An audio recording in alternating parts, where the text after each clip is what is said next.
नमस्कार, IND 121 में आपका स्वागत है। मैं हूं आपके साथ नवीन पुरोहित और आज हमारे साथ चर्चा करने के लिए मौजूद हैं प्रधान मुख्य आयकर आयुक्त मध्य प्रदेश छत्तीसगढ़ श्री RK पालीवाल जी।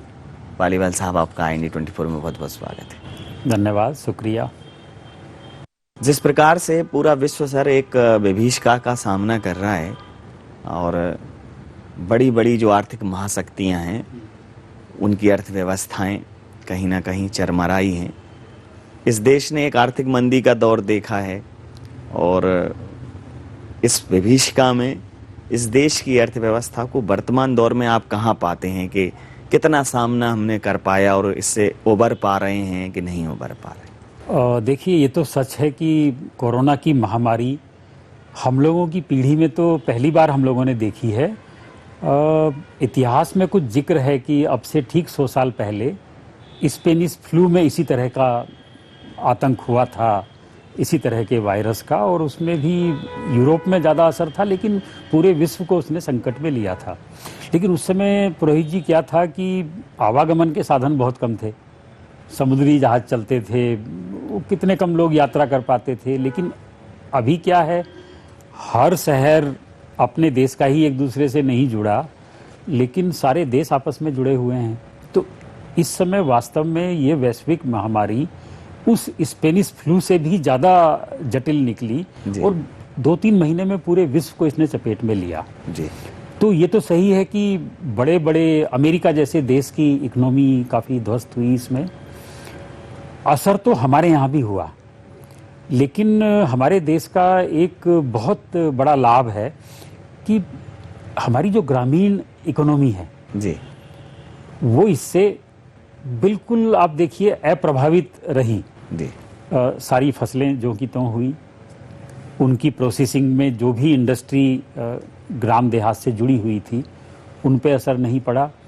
केवल शुरू के जो 3 महीने आप छोड़ दीजिए, अप्रैल मई जून जी, उसमें ज़रूर उद्योग जगत पे इसका असर पड़ा और इकोनॉमी भी बहुत चरमराने की हालत में उस समय हुई।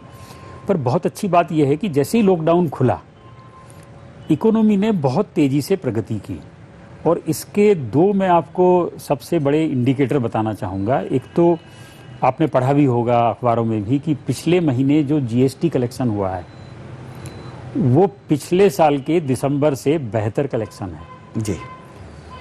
इसका मतलब इस महीने में आज की डेट में कोरोना का असर 0 है जी। लेकिन हाँ, जो अप्रैल मई जून में जो नुकसान किया उसकी भरपाई मार्च तक करने की कोशिश की जा रही है, क्योंकि जो उद्योग बंद हुआ उसमें वो ज़्यादा तेज़ गति से अपना निर्माण कर रहे हैं। यही इनकम टैक्स की भी स्थिति है। कुछ समय पहले हमारे यहाँ मध्य प्रदेश छत्तीसगढ़ लगभग 20% पीछे चल रहा था और पिछले 15-20 दिन में वो घट के 15% पे आ गया। और देश का तो जो राजस्व कलेक्शन है वो पिछले साल से आज की डेट में केवल 8-8.5% ही कम है, जबकि अप्रैल मई जून में लग रहा था कि ये तो 25% कम भी हो सकता है। तो ये 2 आंकड़े बता रहे हैं कि काफ़ी हद तक रिकवरी हो गई है और अभी भी देखिए 2.5 महीना बाकी है। तो कोई भी बिजनेसमैन ये चाहता है कि उसको पिछले साल से ज़्यादा प्रॉफिट हो, और अगर किसी कारण से भी उसकी फैक्ट्री बंद हो गई या उसकी दुकान बंद हो गई तो उसकी कोशिश रहती है कि भाई अब जब दोबारा खुली है तो उसको और तेज़ गति से चलाए। तो मुझे तो पूरी उम्मीद है कि मार्च आते आते ये जो अभी मध्य प्रदेश छत्तीसगढ़ 15% कम है, मार्च तक आते आते हो सकता है बराबर आ जाए, पिछले साल के बराबर ही हम लोग आ जाएं। मध्य प्रदेश छत्तीसगढ़ का करदाता करों का भुगतान करे और चूंकि जब कोविड का दौर था तो बहुत सारी रियायतें और सहूलियतें विभाग द्वारा दी गई और लोगों ने इस बार कोविड के दौर में हर विभाग के लिए एक अलग फीलिंग रखी अपने दिमाग में। पुलिस वाले हीरो बन के निकले, डॉक्टर्स का सम्मान जगह जगह हुआ, इनकम टैक्स डिपार्टमेंट जिससे हमेशा तनाव रहता था तो परिस्थितियों को, देश काल को समय ध्यान में रखते हुए सारी चीज़ों को बहुत सारी सहूलियतें दी।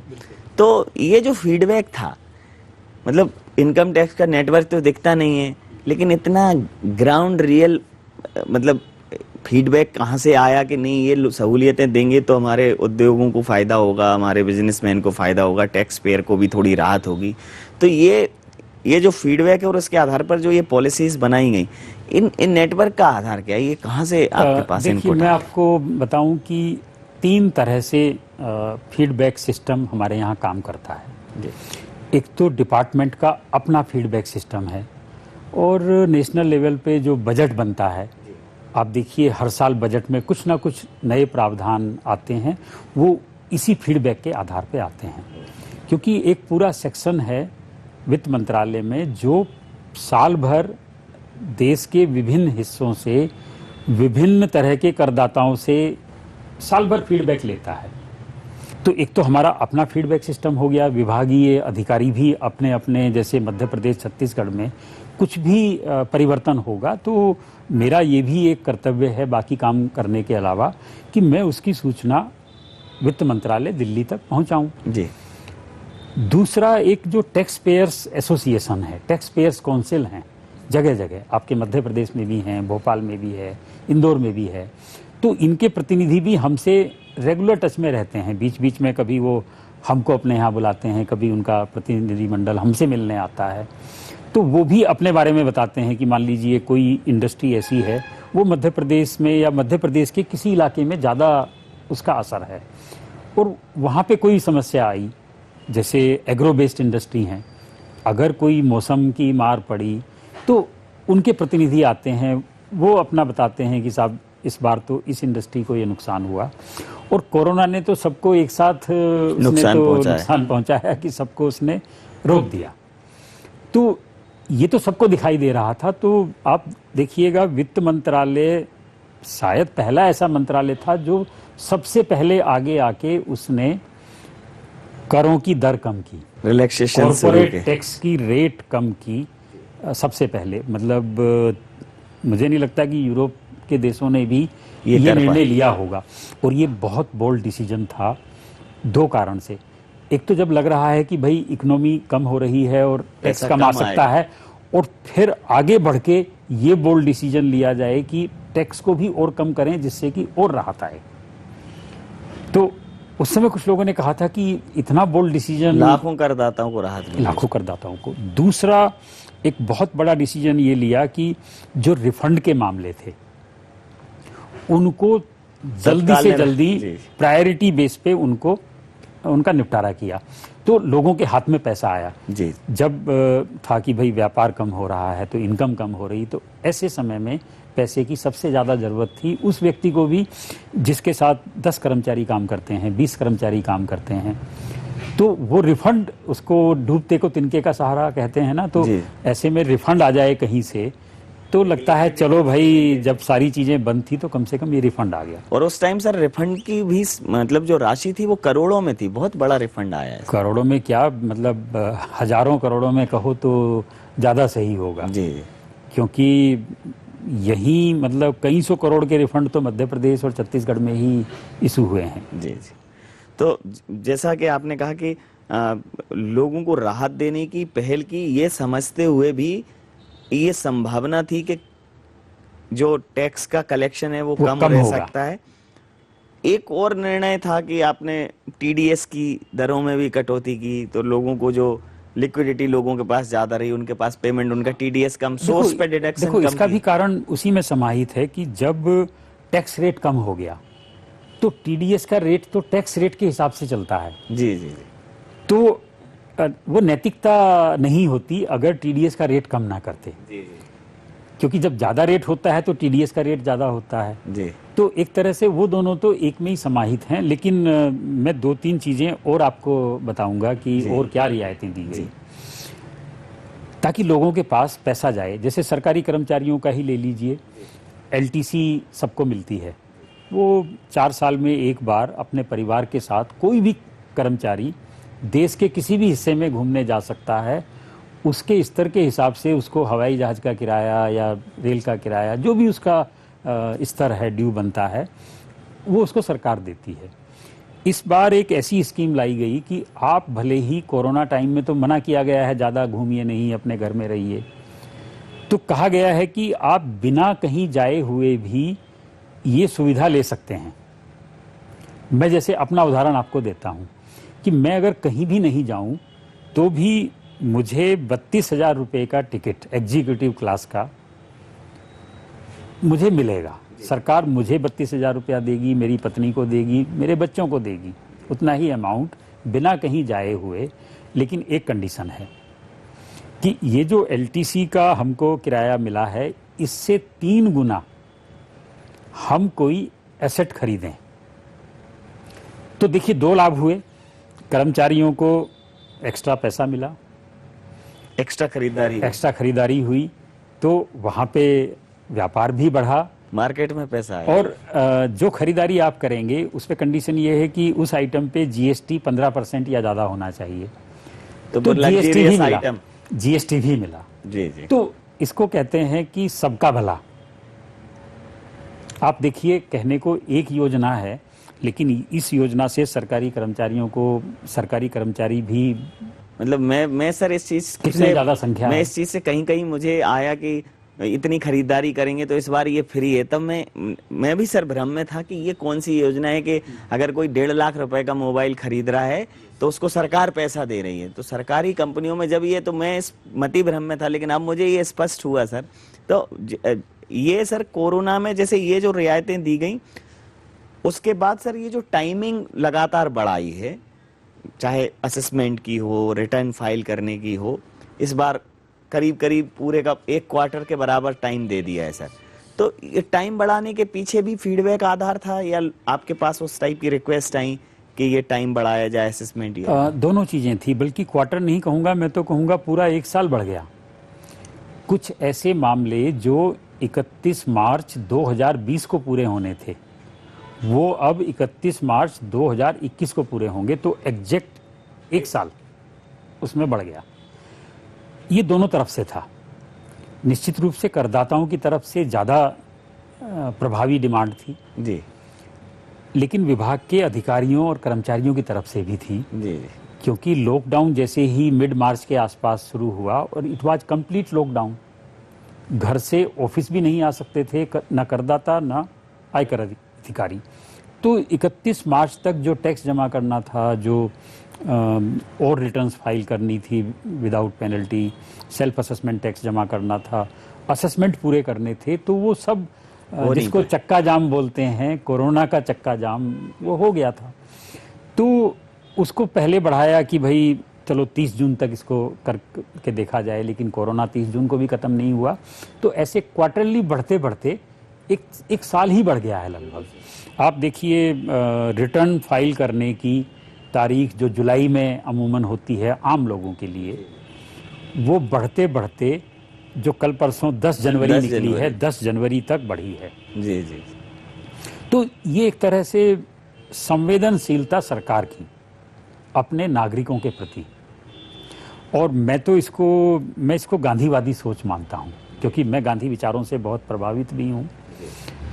न केवल ये तो रहा डेट बढ़ने वाली चीज़ें कि ठीक है भाई, बहुत लोगों को कोरोना हुआ, कभी व्यापारी को हुआ, कभी उसके चार्टर्ड अकाउंटेंट को हुआ, तो कभी हमारे आयकर विभाग में भी हमारे बहुत से अधिकारियों को हुआ, और क्योंकि अधिकारी भी कोरोना समय में काम कर रहे थे, जी जी, हमारे विभाग में काफ़ी अधिकारी और कर्मचारी तो शहीद भी हुए।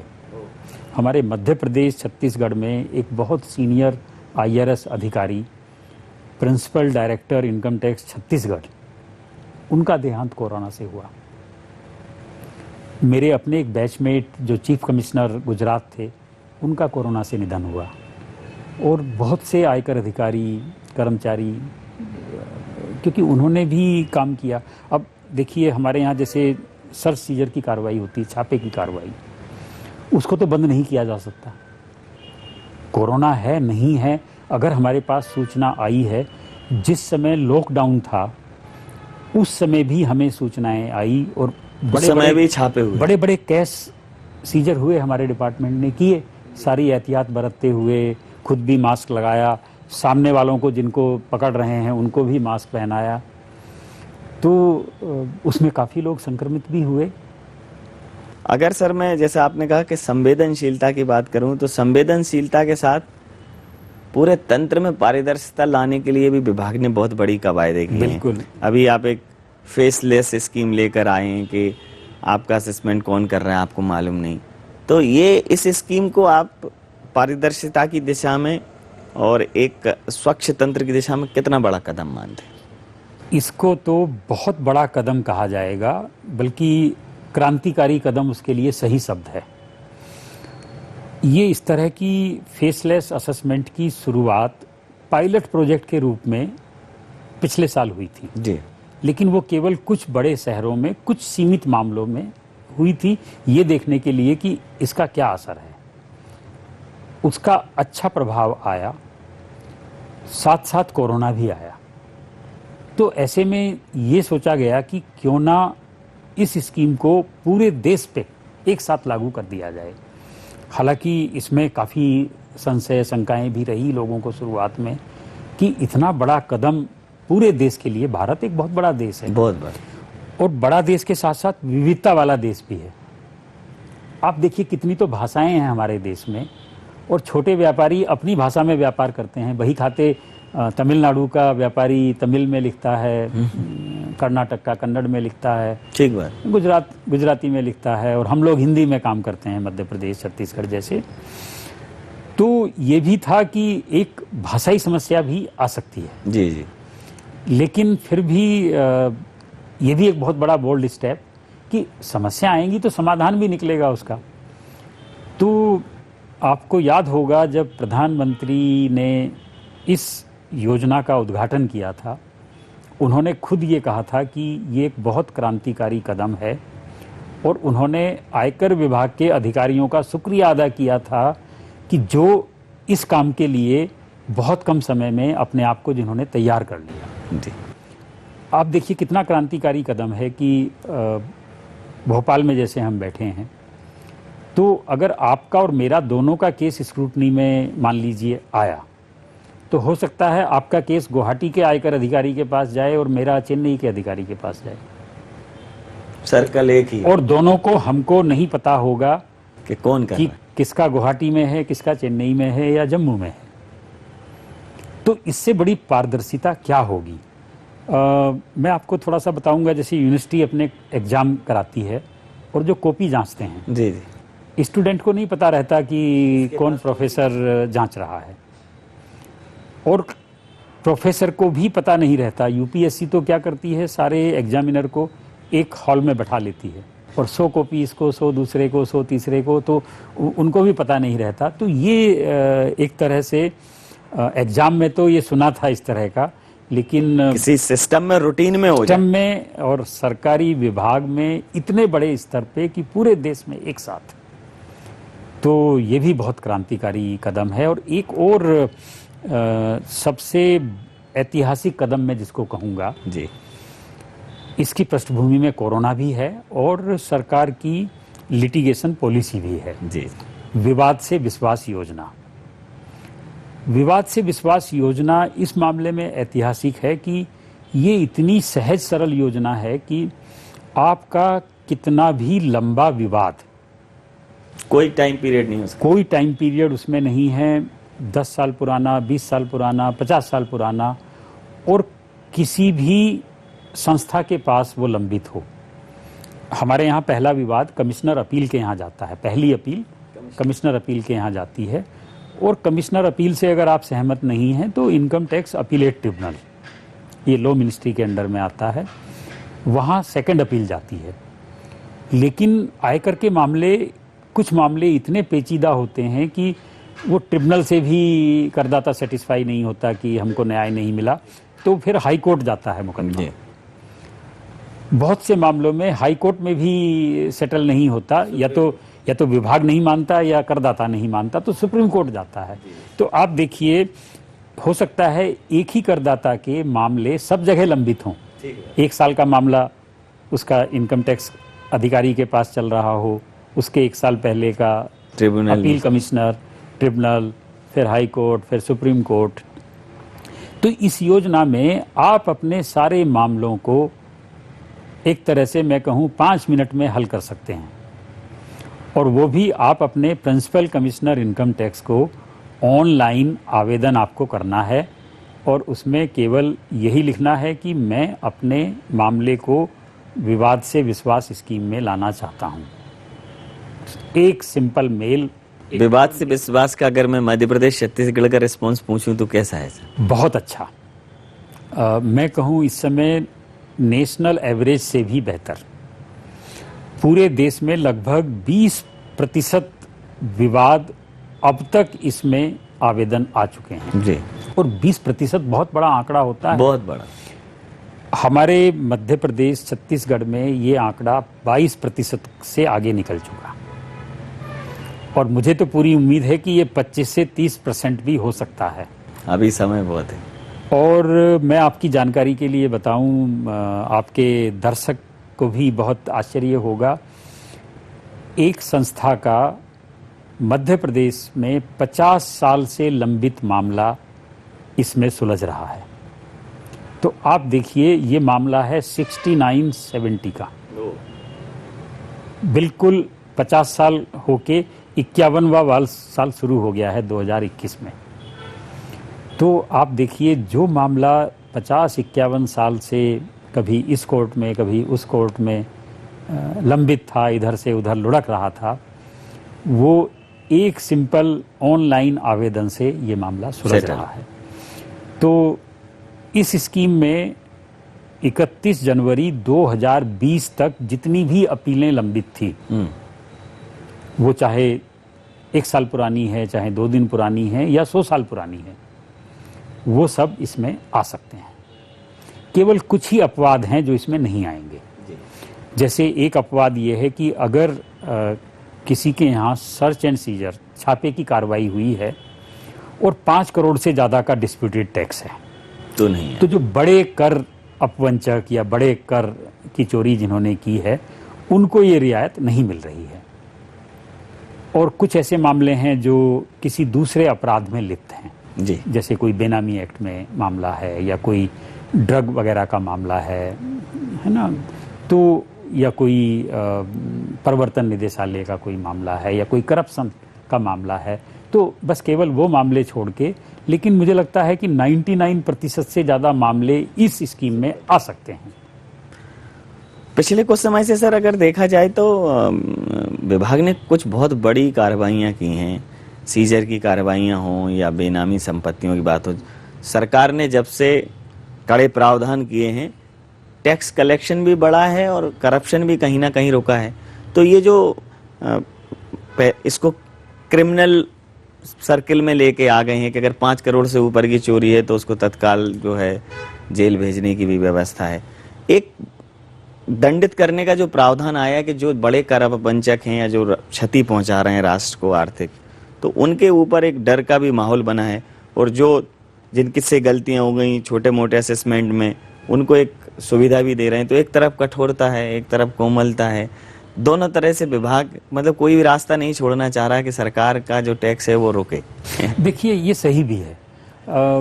नैतिकता तो यही कहती है कि जो अच्छे लोग हैं, जो ऑनेस्ट टैक्स पेयर हैं, उनको ज़्यादा से ज़्यादा सुविधाएं दी जाएं और उनका मार्गदर्शन भी किया जाए, उनमें अवेयरनेस क्रिएट की जाए। अब जैसे आपका भी ये कार्यक्रम है, कितने इसको दर्शक देखेंगे, तो उनमें भी जागरूकता आएगी इस बारे में और ये मैसेज भी जाएगा, संदेश भी जाएगा कि सरकार के 2 तरह के कदम हैं। मैं तो ये मानता हूँ कि जो ये कर अपवंचना वाले मामले हैं, बड़े कर चोरी के मामले हैं, ये बहुत लिमिटेड हैं, बहुत कम ऐसे होते हैं। ज़्यादातर टैक्स पेयर्स देश का निर्माण ही कर रहे हैं टैक्स देने के बाद, तो उनको भी सब सुविधाएं, फैसिलिटीज मिलनी चाहिए जी। तो ये विवाद से विश्वास स्कीम को जो 31 दिसंबर को ख़त्म होने जा रही थी, इसको जनता की डिमांड पे इसीलिए बढ़ाया गया है कि भाई कोरोना की वजह से कुछ लोग अभी भी रह गए थे जी इसमें आने से, तो 31 जनवरी तक अभी वो इसमें आ सकते हैं।